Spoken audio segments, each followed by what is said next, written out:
আগামী 17 জুন দেশে পালিত হবে পবিত্র ঈদুল আজহা। এদিন সকালে ঢাকায় সামান্য বৃষ্টিপাতের সম্ভাবনা রয়েছে। রাজশাহী, সিলেট ও চট্টগ্রামে যে কোনো সময় হতে পারে বৃষ্টি। এছাড়া তাপমাত্রা 32 থেকে 37 ডিগ্রি সেলসিয়াস পর্যন্ত থাকতে পারে, জানিয়েছে আবহাওয়া অধিদপ্তর। আবহাওয়াবিদ এ.কে.এম. নাজমুল হক জানান, ঈদের দিন সকাল থেকে সন্ধ্যা পর্যন্ত দেশের বিভিন্ন বিভাগে বৃষ্টি হতে পারে।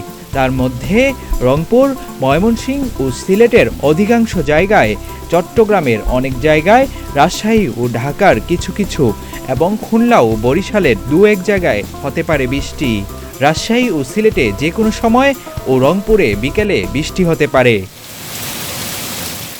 মধ্য জুনেও দেশের কয়েকটি জেলায় মৃদু তাপপ্রবাহ চলছে।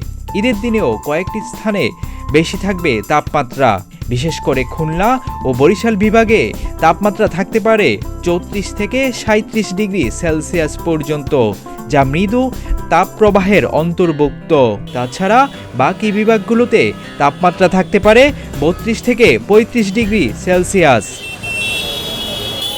খুলনা বিভাগের 10 জেলা যশোর, সাতক্ষীরা, মেহেরপুর, নড়াইল, চুয়াডাঙ্গা, কুষ্টিয়া, মাগুরা, খুলনা, বাগেরহাট, ঝিনাইদহ ও ঢাকা বিভাগের গোপালগঞ্জের উপর দিয়ে বয়ে যাওয়া মৃদু তাপপ্রবাহ অব্যাহত থাকতে পারে।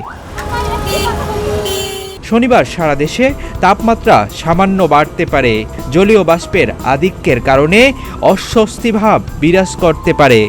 শুক্রবার দেশে সর্বোচ্চ তাপমাত্রা ছিল খুলনায় 38.2 ডিগ্রি সেলসিয়াস ও সর্বনিম্ন ছিল কুড়িগ্রামের রাজারহাটে 23 ডিগ্রি সেলসিয়াস।